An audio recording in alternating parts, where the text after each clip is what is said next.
Good afternoon, ladies and gentlemen. Good afternoon once again. Good afternoon. I'm still Steve Gregorian, President and CEO of the DEC. Welcome to today's exciting meeting. It is a big birthday year for the DEC, 90 years of incredible speakers and networking. And that tradition continues today. I especially want to welcome our DEC members. If you're not a DEC member yet, give me 5 seconds to convince you. Your next job, prospect, client, maybe even best friend is right here in this room. If you want to build your network and learn from thought leaders like you'll see on stage today, we invite you to join the club. You can do it right at econclub.org, or better yet, if you want to sign up today, we're going to give you a free ticket to an event through the month of June. You can stop at our membership table after the program. As we get started, I always ask you to just silence your cell phone so we don't disturb the program. And if you've been with us before, you know we always begin with a pledge and a prayer. So please stand and join me as we honor our country with the Pledge of Allegiance. The flag is to your left.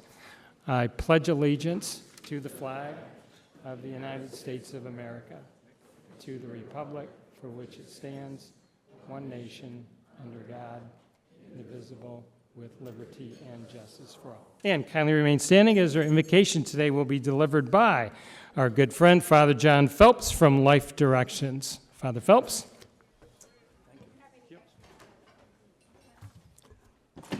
Imagine this is a mid-meal prayer. I'd like you to extend your right hand, if you can, for a moment. I want you to imagine that you're holding a child. Father God, I ask your grace upon this meeting. Make responsible decisions for the sake of the children. You've entrusted these children to our hands.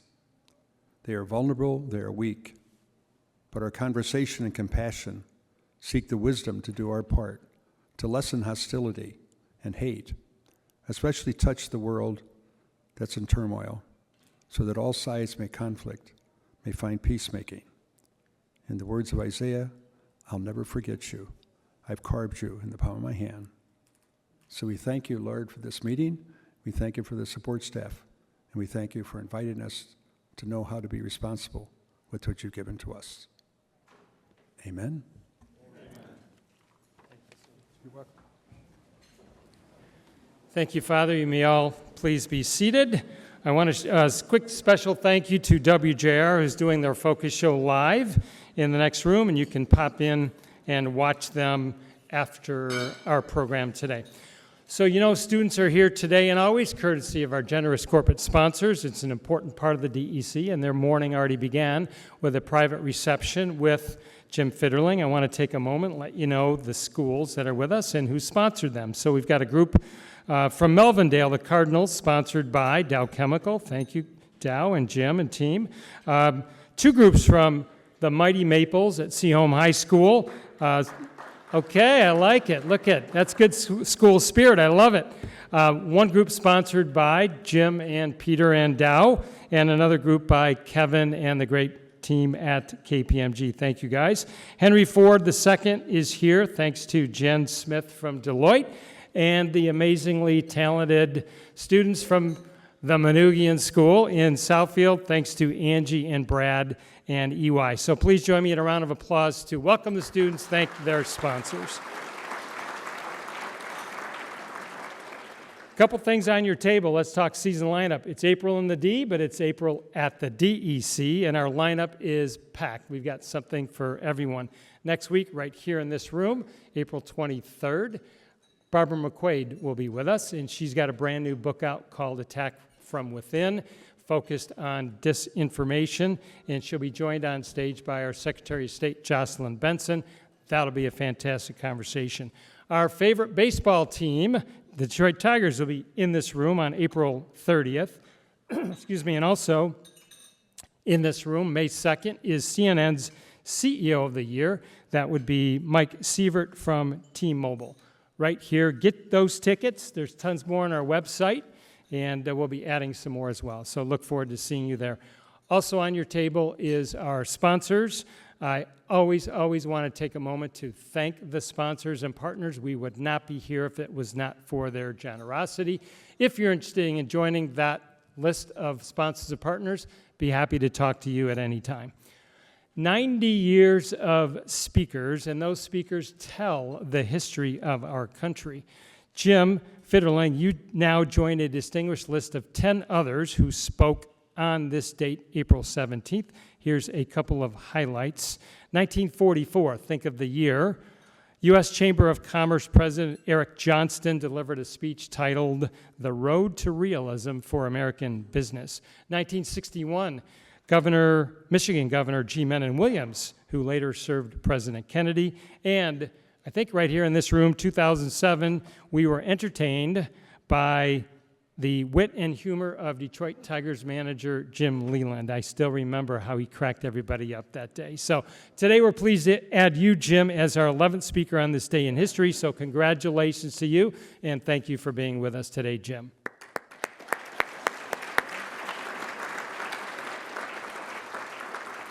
And finally, we want you to use your smartphone so you can be involved in today's programs. Two ways. You can take lots of pictures and share with your social media networks, and you can also submit a question for Jim Fitterling using the QR code on your table. And those questions will make their way to our presiding officer, who we are about to put to work. Angie Kelly is the office managing partner at EY. She is a DEC board member, an amazing supporter of the DEC and me personally, and is responsible for supporting so many good things happening in our city, region, and state. Please join me in welcoming to the stage Angie Kelly.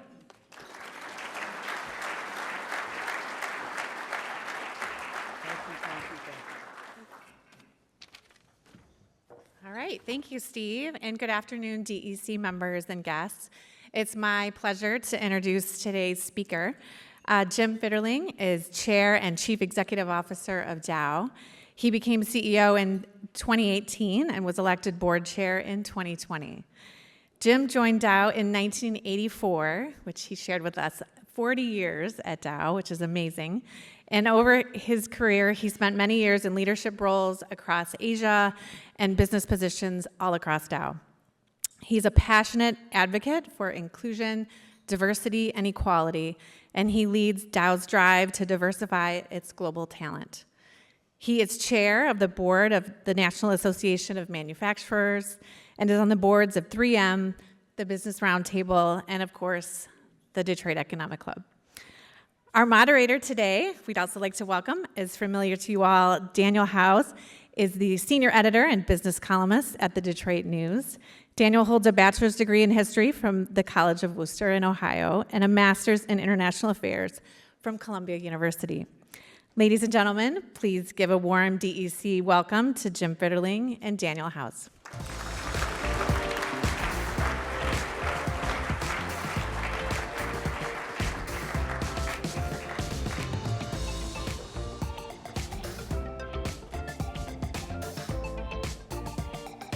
Thank you.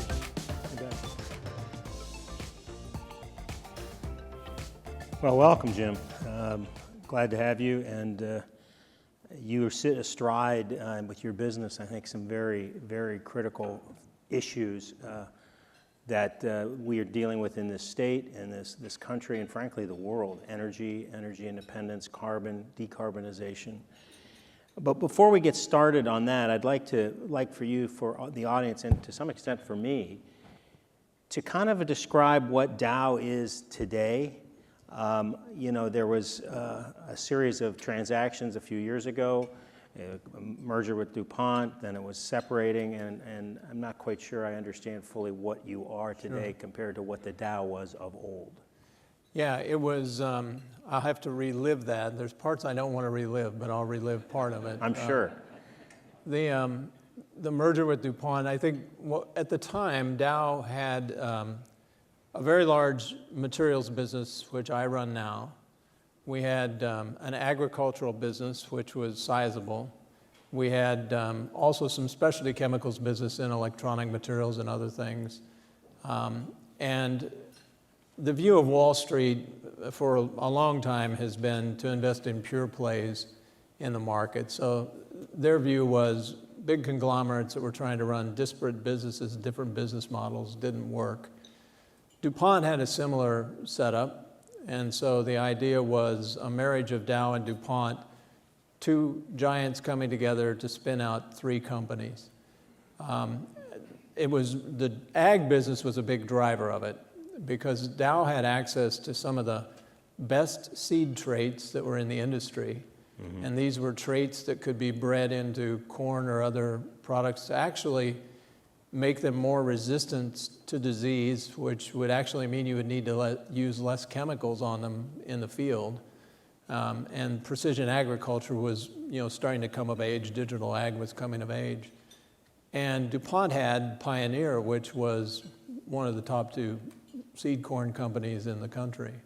And so to marry those two from a technology standpoint together made sense. So we put the two companies together. And essentially what we did was we created a holding company and we created three divisions. And we each contributed our ag business to the ag division. We put our specialties business into the specialties business with DuPont's. And they put their basics business into the basics business with Dow.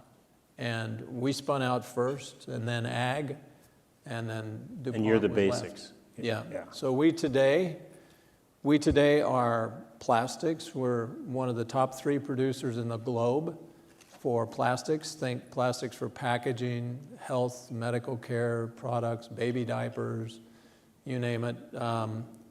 Also for polyurethanes, which goes into automotive applications, furniture bedding, seating, and insulation for housing and construction. Silicones, we brought in the other half of Dow Corning, so this whole silicones business is part of us today. Coatings, when we acquired Roman Haas a few years ago, we're the largest binder producer for acrylic coatings. So when you go to buy a can of paint at Lowe's or Home Depot or go to your Sherwin-Williams, that's our stuff in the can. And we make the binders and the technology that help them formulate the paints. Make a lot of the things that help them give the paint functionality. So if you've seen paints like matte finish paints that you can actually scrub and it won't destroy the finish, like we worked with Behr on that technology to make that happen. And then our other businesses, our intermediates business, our industrial solutions business, which is big in both the ag space for intermediate chemistry, but also in the energy transition. We do a lot in the oil field, natural gas production, where you scrub, use amines to scrub the gas stack to clean up the natural gas. So quite a wide range of high volume basic materials that we make. Better margins than the old Dow? Yes, we're coming through the trough of the economic cycle right now, but if you think about the old Dow, the peak earnings that we ever had in the old Dow was a little over $9 billion of EBITDA. In the last 5 years, we generated $12.5 billion of EBITDA at the peak. And we just are coming through the trough of the chemical industry cycle, and it's the best position we've ever been in. In fact, through the pandemic, we retired about $10 billion worth of debt. We've got the best balance sheet we've ever had. And we're able to invest now at the bottom of the cycle so that we can capture higher value at the next peak. It's the first time in a long time that I can remember we had the financial flexibility to do that. You walk into my next question. Where are you making your big investments right now as this new company? Yeah, the biggest project that I have going right now, one is in Fort Saskatchewan, Alberta, right. Canada. One of the reasons it's there is because of policy and the ability to build the world's first ethylene cracker that has net zero carbon emissions. So if you think about what we do to make plastics, Dow's footprint for carbon emissions is half from power and steam to run our operations, and half from firing furnaces to make the monomers that make plastics. And when you make plastics, they're big projects. 2 million tons is a world-scale plastics plant. And so a few years ago in the boardroom, we had a discussion and we said, look, the world is done with carbon emissions. You know, you have to have a plan by 2050 to get rid of carbon emissions. And we can't afford to build anything new that has carbon emissions associated with it. So any new cracker that we build has got to be zero carbon emissions. This was just the beginning of the discussion here around the IRA program. But in Canada, near our site in Fort Saskatchewan, they have an existing carbon capture trunk line. It's like 10 kilometers away from our site. They have access to low-cost ethane, similar costs to what we see down in the US Gulf Coast. The Alberta government has for years had support for the petrochemical industry. And the federal government in Canada, as a result of the IRA, actually enacted investment tax credits. So we're up there. It's a $6.5 billion project for our portion of it. It's about $11 billion all total. And we will build, it's really an elegant design. We take natural gas liquids, ethane, we make ethylene through those furnaces. We make ethylene out the back, which we want, and we make hydrogen and methane. And we take that hydrogen and methane off the back end of the cracker, convert that to pure hydrogen through an autothermal reformer, put the CO2 in the trunk line and sequester it, and we use the pure hydrogen to fire the furnaces, all contained on the site. And we can do that because we've got 2 million ton scale. When we're done with that phase of the project in 2027, we will take the existing cracker at the site and we convert it to hydrogen, and that will reduce 1 million tons per year of CO2. Wow. So the entire site in Alberta, it will be 20% of my global ethylene and plastics capacity with zero Scope 1 and 2 emissions. For the non-engineers in the room, what is a cracker? Yeah, in order to make a lot of materials, you've got to have heat. And in order to crack hydrocarbons, you start with natural gas liquids and you raise the temperature up to 1,500 degrees Fahrenheit. And you do that in a furnace that uses natural gas. You fire natural gas into a furnace. The product flows through the furnace tubes. It gets heated up. You crack it. You capture steam off of the top. Like splitting split a walnut or something. Right.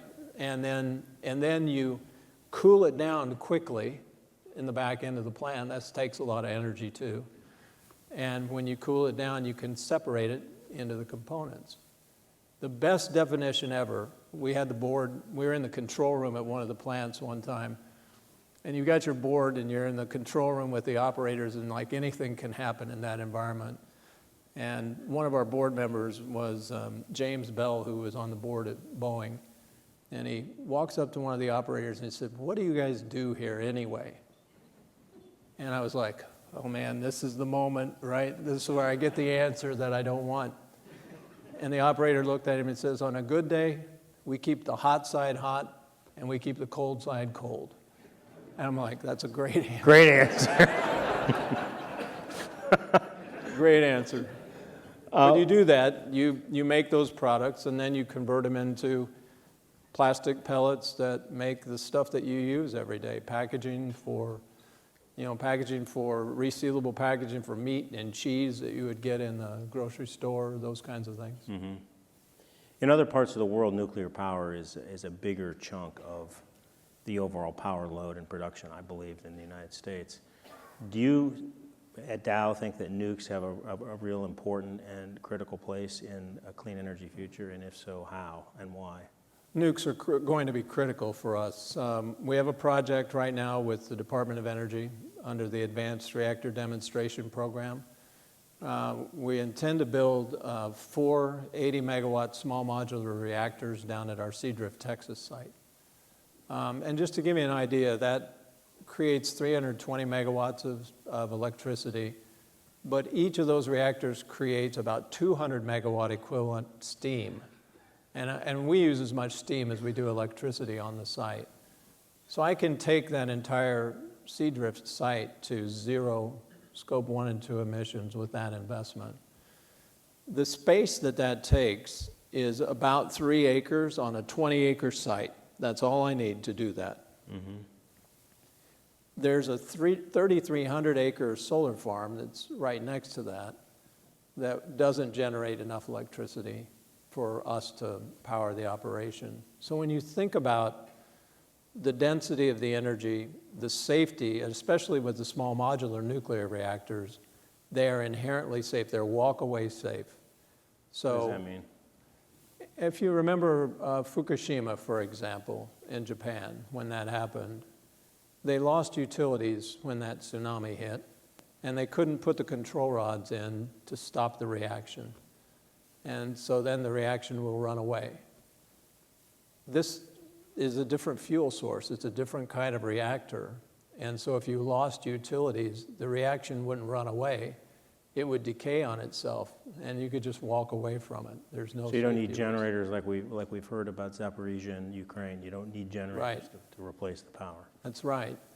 And so you can build 24/7 reliable power and steam, and you can co-locate it next to the source. And so if you think about the last decade, in this country, the electricity demand in the last decade has been relatively flat. Maybe it's grown 1% per year. It hasn't been much. We haven't yet reshored a lot of manufacturing to the US. We've got this massive growth in data and AI that's coming, and now the EIA projects that electricity demand over the next 5 years is going to grow by 27%. We haven't seen that kind of electricity growth in a long time. You've got to be able to provide 24/7 reliable power if you want manufacturing investments, if you want these data centers, and if you want any materials technology. So if you want to make the things that are made overseas to come back here, Right. they need 24/7 reliable power. Renewables are great. I'll give you a context. We generate 10 gigawatts of power in Dow. That's a rough Daily? daily. Daily. That's roughly the size. I mean, I think DTE is probably 12 gigawatts, I'm guessing, something like that. So gives you an idea of the size of what we deal with. We generate our own primarily because we need that 24/7 You're reliability. not selling it in the open market. That's for your own consumption. We buy between 1 and 2 gigawatts of power from other utilities, some nuclear, some other But what forms. you're producing is for you. It's for us. And so when you think about solar and wind, we buy about a gigawatt of solar and wind, but it's very intermittent.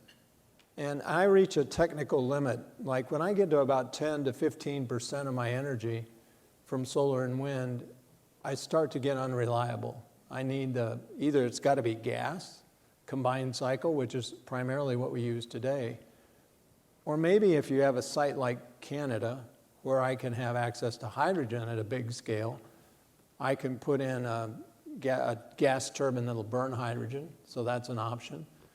Or small modular nuclear, I think, is the option. And so now I think you're going to see opportunities for data centers to co-locate with industry where they can share resources to build those utilities.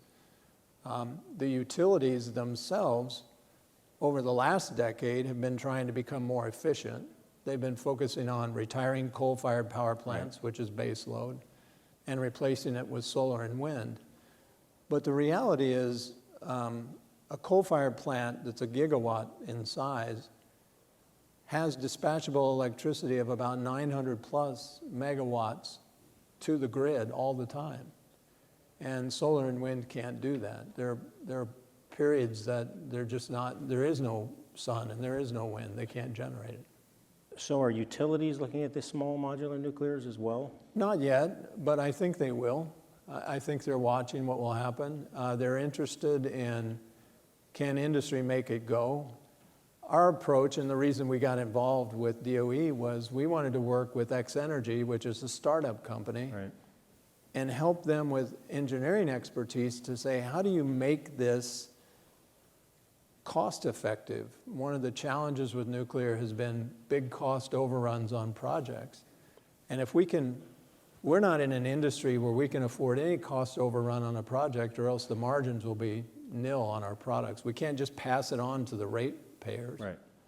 So we took an engineering approach to it and said, we're going to look at the scale and scope of this and try to get the cost down without compromising safety and actually maybe improving reliability, and see if we can have it be competitive with combined cycle gas, with amine scrubbing, or hydrogen and carbon capture. And if we can be competitive with those other two technologies, then I think you're going to see it take off. It sounds like implicit in a lot of this is decarbonization.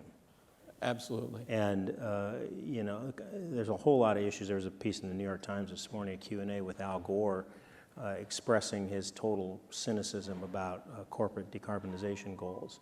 I'm interested in why, what is good business about decarbonization? What is driving it? Is it government policy? Is it the customers? Is it both? Is it your own, is it sui generis in the boardroom? Yeah. You know, where is it coming from? It's coming from all forms of customers. I wouldn't say every customer universally, but it's coming from every industry. We have customers in the automotive sector that want to make a product that has the lowest carbon footprint possible. I'm not talking about use, I'm talking about the construction of the car. Right. They also want to make a car, some of them want to make cars that are circular at end of life. So how do I recover as much material as I can? Brand owners in the packaging space. So if you think about plastics, the growth has been phenomenal. We're dealing with two issues. One is waste that gets into the ocean. So recycled content is a big driver for them. And the other one is the CO2 footprint. The real news on CO2 is plastics growth has been so good because it's the lowest carbon footprint material and the most cost-effective out there. So why does everybody want to get rid of plastic? Why is that the whole thing about no, we're getting rid of plastics? Most of that, or, honestly, is an anti-fossil fuel lobby that is driving that message. Mm-hmm. The environmental challenge is real. I mean, I go this week to Ottawa, Canada. This is the 4th meeting for the Global Plastics Treaty negotiation. And the challenge on plastic getting into the environment is real, but most of that is a byproduct of, you've got 3.6 billion people in the world that don't have access to any waste management. And a lot of the material that just gets thrown to the ground or put in open dumps washes out during rainy season, washes out into the ocean. Here we're fortunate, and we still have waste issues, but on a grand scale, they're relatively small. We're fortunate because we have well-managed landfills and infrastructure. We don't recycle as much as we should. Europe has good landfill system, waste-to-energy system, good recycling. Most European countries are 30 to 40% recycled materials. We need to move down that path. But decarbonization comes into both of those discussions. And brand owners today will want to be able to put claims on their products on CO2 footprint. Right. They want customers to have that information to make decisions. And on the same side, they want to be able to talk about the recycled content. And they want it to be, you know, Deloitte's in the audience here, and we work with both Deloitte and EY, but Deloitte audits our CO2 reporting. I think when Al gets upset about the carbon emissions reporting, he just wants transparency and truth, mm-hmm. and people doing what they say they're going to do. Yeah, that's what I was going to say. So it really comes down to what you do, not what you say. Exactly. And can you demonstrate that you are making progress and that you're serious about this? And because if you've got customers that are demanding it and you have government policy that is pushing it, you better be moving in that direction. You can't swim up that stream. You can't there's no greenwashing that's going to work in this scenario. It has to be ironclad. You have to be able to prove it. So all of our team knows that we're going to report it publicly. It needs to be audit worthy. It needs to be traceable. And when we get to the point where we're going to make a claim to a customer, we've got to be able to give them documentation that says, here's the proof of what's in your product, because they're putting their brand reputation on the line if they make those claims. You're a global company, well established. You've worked overseas a long time.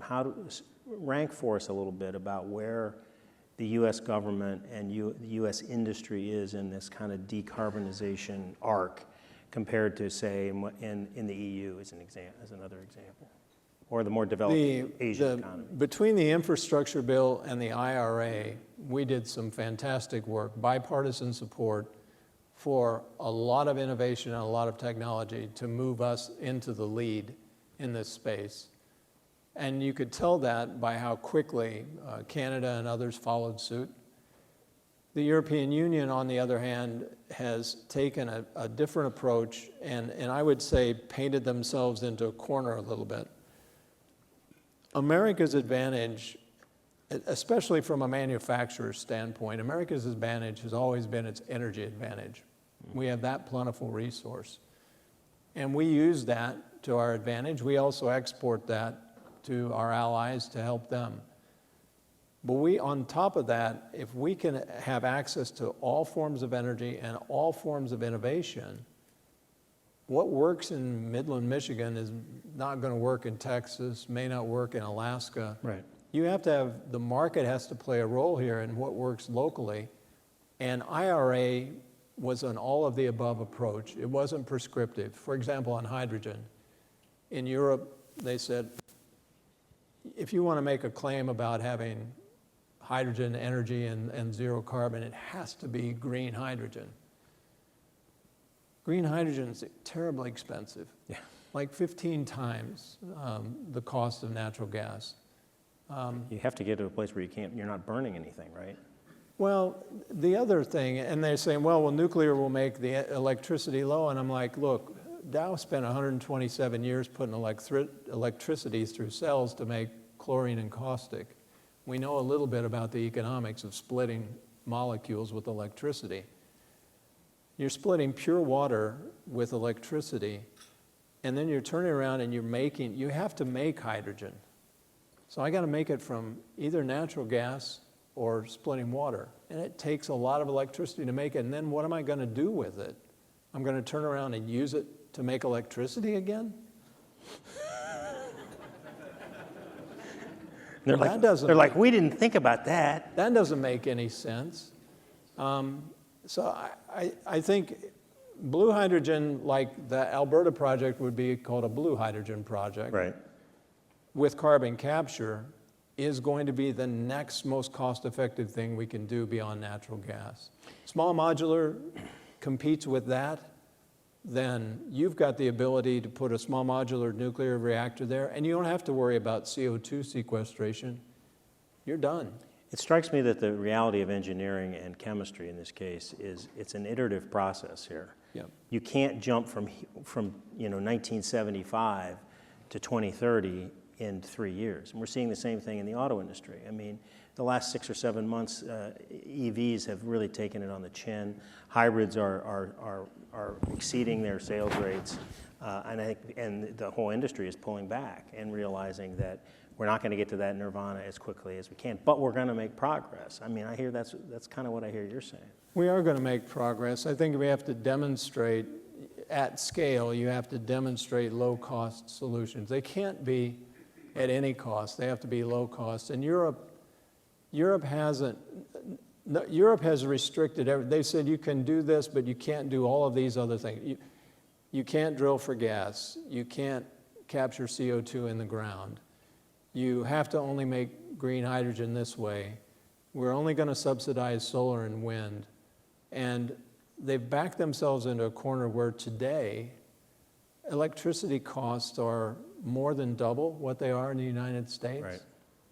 And the government's answer to that to a homeowner is get a smaller home. Right. You know, and like Is that people are gonna EU-wide or is that more country by country? It's country by country. I would say it's most exposed in Germany. France, of course, has nuclear power, a lot. and it's a Like lot. 60% of It's a their lot production. different. Yeah. The Netherlands has stated that they want to build more nuclear energy. Mm-hmm. Spain has LNG import facilities, so it's different. But you have to have an eye towards reliable and sustainable and affordable to make it all work. And that's what we're trying to strike with these projects. This kind of walks into a policy question, and that is, I mean, we're in an election year. We have a Biden administration that has really driven this legislation you've been talking about, followed the Trump administration. Now we have the possibility, we are going to have a rematch of Biden-Trump. We could be looking at another Trump administration. If you're a CEO of Midland and sitting in Midland, Michigan, how do you plan for this, and how dizzying are the policy swings that we see? And particularly, we're seeing it in the energy space, we're seeing it in the automotive space, a lot. Yeah, the only thing that both sides agree on is tariffs on Chinese imports, right? So, Right. Which is also not, tariffs typically don't stimulate the economy. It's troubling. I would say that we've made good progress with the Senate, so there's obviously a lot of focus on what happens with the Senate and getting good people in there. The IRA bill and the infrastructure bill, thankfully for the Senate, we got bills that we could live with and we could pass. So that's critically important as we go into these Senate races. Both sides, I think, are trying to do what they think is right. Certainly, you have to have a plan to reduce carbon emissions. If you think that the economy itself is going to drive it, that won't happen, because it is more expensive to make this energy with less CO2 emissions. And so you have to come up with a policy like a price on carbon. I always talk about price on carbon versus carbon tax. There's a lot of people that say, well, put a tax on it, and it just gets passed on to the consumer. Yeah, what's the difference? But it levels the playing field for everybody. And I'm like, well, there's a big difference if you're an investor. If you're an investor and you look at it and you put a tax on me for the CO2 emissions, it just increases my costs and reduces my profit margin. So investors look at that differently. If you put a price on carbon and it allows me to recover, like a price on carbon in Canada for CO2 sequestration, and it allows me to recover part of that cost of the investment, the investor looks at that differently. The tax on carbon goes to the government, which historically has not been a great allocator of capital. The price on carbon comes back to the investor. So a global price on carbon would go a long way, or at least having a carbon market like Europe and Canada have, where if you have emissions reductions, you can trade those. We don't have that today. We have all the other policies in IRA, a price on carbon, and some consistent support for R&D tax credits that don't expire every 5 years, because research takes time on these new technologies, and you can't start a research project and 5 years later stop it. And then stop it. Right. We've only got a couple minutes, Angie, I just want to let you know. Two things. One, if I remember correctly, you were the chair at one point of Business Leaders for Michigan, and you were involved in that. I was involved, yeah. And I'm interested in kind of a lower level view of how Michigan's business climate stacks up today. And secondly, if you could choose two things to change with a magic wand in terms of making Michigan more competitive, what would they be? I think it's improved. I think if you look back through both the Snyder and the Whitmer administrations, you saw improvements in the business climate. And you saw people coming back to make investments here. I think when the federal government started to put pressure on definitions like prevailing wage, et cetera, it starts to work against some of the things that they're trying to drive. Choice is important for people, and I think it makes a difference. The other thing we have to focus on, and we talked about energy at the beginning, I think the move on Palisades, for example, is a great move. These plants have been very reliable, and there's no reason to retire a good nuclear plant when we're going to need more baseload electricity. And what it's doing is not going to compete with solar and wind. There's a part of the ecosystem that needs that reliable power. Right.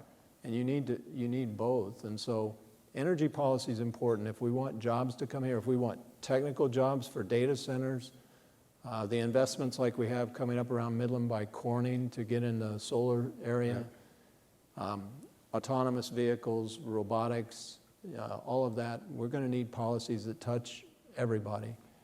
And I think if we get too far into picking just winners or losers, like one technology on hydrogen that's going to be a winner, we really sell ourselves short. Right. The power of the United States is the startup engine of the world, and we need to have that startup economy. Well, and the answer, the European examples I think you give speak to that. You know, when Right. you tie their hands, it ties innovation, it straps. Any policy changes you would love to see? I'd love to see a legal pathway to immigration. We're going to have a real shortage of workers, especially STEM workers. If you look at STEM graduates today, almost half of the STEM graduates are in electrical and computer science, electrical engineering, computer science, and that's great.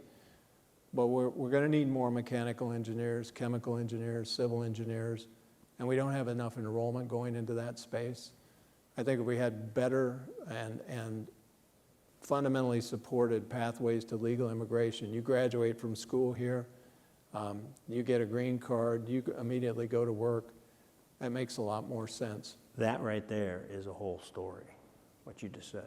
I think it's a real concern. You have to look, I think you have to address both the border and the legal pathways. The political challenge is it's so contentious that neither side wants to show that they make the first move, and so nothing gets done. That's the reality of where we are. Yeah. Business community, I think we could have this done in about 48 hours. On that note, Jim Fitterling, Dow, CEO, thank you very much.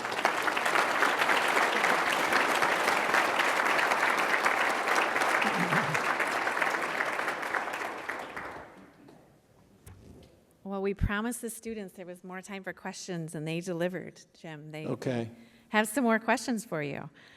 So the first one here from a student is, how did living internationally further your career regarding actions and steps Dow is now taking and provide you with more of a global mindset? I remember going to Hong Kong the first time. That was my first assignment internationally. And Allison Choi was our HR director in Hong Kong. And she met me the first day. And she said, if you don't remember anything else I tell you, just remember that it isn't right or wrong, it's just different. And her point was, there are no two cultures in this world that see things exactly the same way. Right. And it isn't that one's right or wrong, it's just different than what you're used to. Try to understand the culture and try to work with it and to get the best out of it. And that, I think, extends into what we try to do at work, is we try to be inclusive. It goes back to, like every religion that I know of has the golden rule at the heart of it, which is you treat other people the way that you want to be treated, and that's what we try to do at work. We want to create that environment, and then we want people to see that they have a shot at moving up in the organization regardless of their background, because they're respected and they're valued for what they bring to work.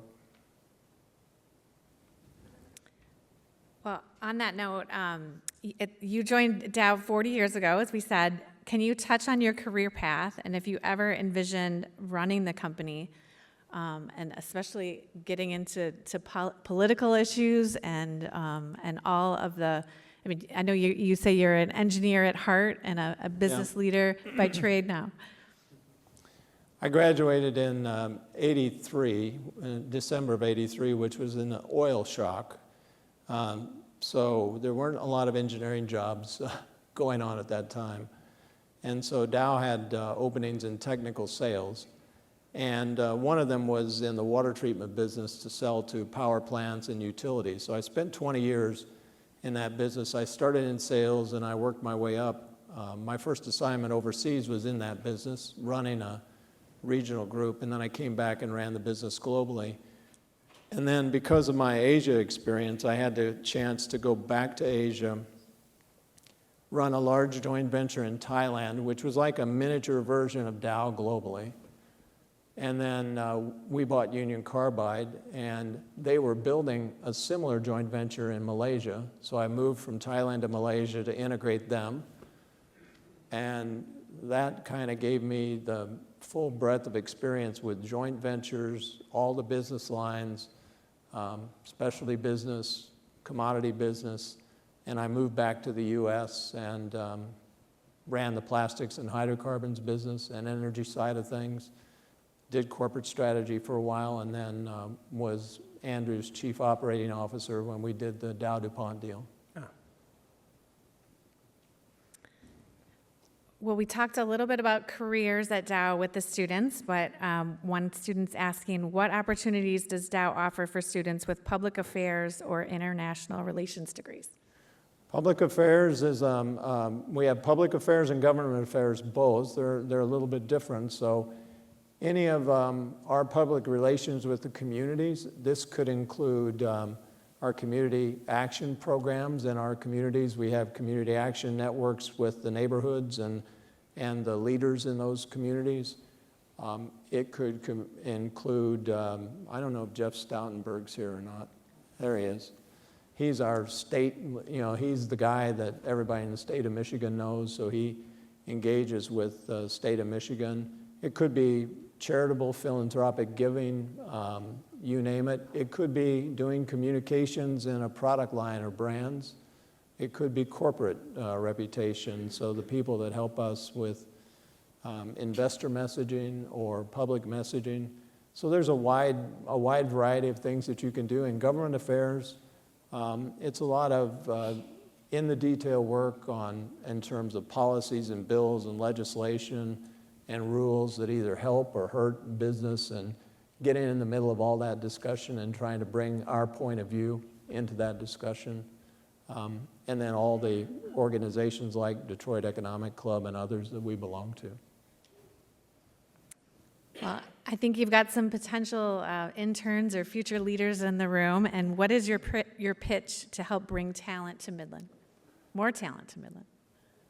I don't know of any company right now that is doing more at scale, big investment dollars on areas of decarbonization, energy reliability and security, plastics waste reduction and recyclability, and I will add to that water and water biodiversity. I think you'll be hard-pressed to find any company that doesn't have more real-life projects under construction right now than Dow. And all the young people that have come in to work have that passion to work in those areas and are really excited on projects they're doing. So imagine you're hiring out of school and you got a chance to work on that project in Canada or a chance to work on this global plastics treaty. You'd be like, wow, I've started my career and I get a chance to work on one of these projects. It sets you up for 20, 30 years. Dow, the other plea I would make is we're a very digital company. Our digital platform for selling products and transacting products is bigger than Nike. We have the capabilities that Amazon has for delivering products. So if you're a customer buying from Dow, you can go to my account at Dow and you can order and you can see your shipment and when it's going to arrive at your shop. You can pay if you desire to. We do a lot of line of credit, but you can pay with credit card. You can get online and you can design products. Our digital platform is big. You can do things that you might only think you could do at Amazon or Google. You can do that all at Dow. It's a massive enterprise, and it's a one global instance SAP that supports all that. It's a great opportunity. Well, many of us have seen firsthand your commitment to diversity, equity, and inclusion. Can you comment a little bit about what it means to you personally? A couple of things. I mean, growing up, I grew up at a time where if you were a young man, you could get a job, like any kind of a part-time job to pay your way through school, but young women didn't have those opportunities. They didn't have those chances. Maybe they could babysit. That might have been the only way they could make money. And so you look at how much the business world has changed. I think business changed things a lot for gender diversity and for women in the workforce, and you can certainly see it at Dow. We are going to have access to the best talent, and the best talent doesn't always look one way. And we've got to open up the aperture on inviting people in to make sure that we can get the best people in. And the only way to do that is you treat them the way that you want to be treated, and they have a chance to come and work. And what they see in real life is what is advertised, and the experience that they have at work is important. So we have ERGs, employee resource groups in the company that represent all the aspects of the company. We have employee resource groups for women, African Americans, Hispanics, Latin, Middle Eastern background, people with disabilities, veterans, people who are in the prime of their career, which would be me, 50 plus, people who are less than 7 years with the company, and they all work together. And over 60% of our employees are part of an ERG. And they tell us what we need to work on to be better, and we do it. And it just feeds itself, and it changes the culture. The other reality about the company is we're a big company in terms of revenue, but we're not that big in terms of people. We're 36,000 people, except for the fact that I'm getting old and I don't remember all the people that joined the last 5 years. I know most of the people that run the company. So it has a collegial feel to it. And I think that's important. You're not disconnected from the management of the company. It's like management and everybody else. I'll go out to a plant and spend time talking to the operators in the plant about what's going on site and what their issues are. And if you talk to them about it, then you need to address those issues. And if you do it, the whole environment improves. And that's what's important. I always say to the salespeople, at the end of the day, customers make a decision to buy from you for a lot of reasons. Technical reasons, and if you pass the technical test, then they start to look at price and what's the price competitiveness. But at the end of the day, there's another reason there that they decide to buy from you, and that is, do they like doing business with you? And if the answer to that is yes, you're going to win more than your fair share of customers. And that's the attitude that we want to try to produce, whether it's with customers or inviting in students from the outside or people that have worked in other parts of the industry. Most people do leave Dow and go on to other careers, but once you've been with Dow, you're always part of Dow. All right, well, we end every Detroit Economic Club interview with a lightning round, which the fun questions of our speaker. So something on your bucket list you want to share? I want to go on a safari. I can't convince Alex to go on a safari yet, but we're going to get there. So. How about, what was your best sport growing up? Actually, baseball. All right. How about your very first paying job? There's two stories. One was hauling hay. I grew up on a farm, so that was my first paying job. Not a big paying job, but it was a lot of work.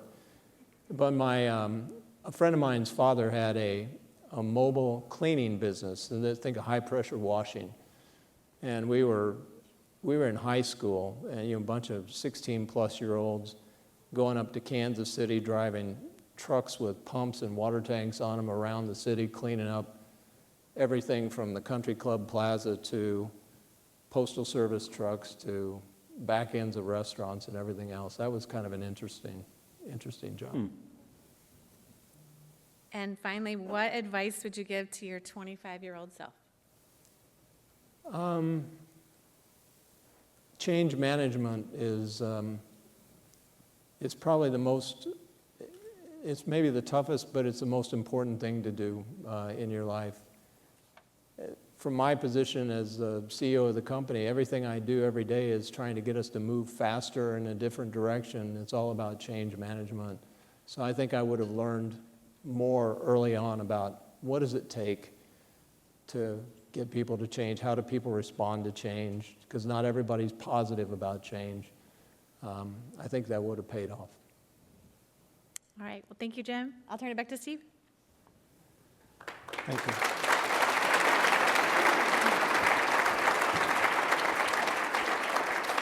Thank you, Angie. Jim Fitterling, fascinating conversation. You know you're welcome back here anytime, and thank you for your ongoing and generous support of the Detroit Economic Club. Thanks, Peter and team, for making this happen. We appreciate all of that. Daniel and Angie, you guys played important roles and did them very well. Thank you for your ongoing support. Ladies and gentlemen, tell your friends and colleagues to join the Detroit Economic Club. You won't find a better group of people. On time, every time, this meeting of the Detroit Economic Club is now adjourned. Thank you, everybody.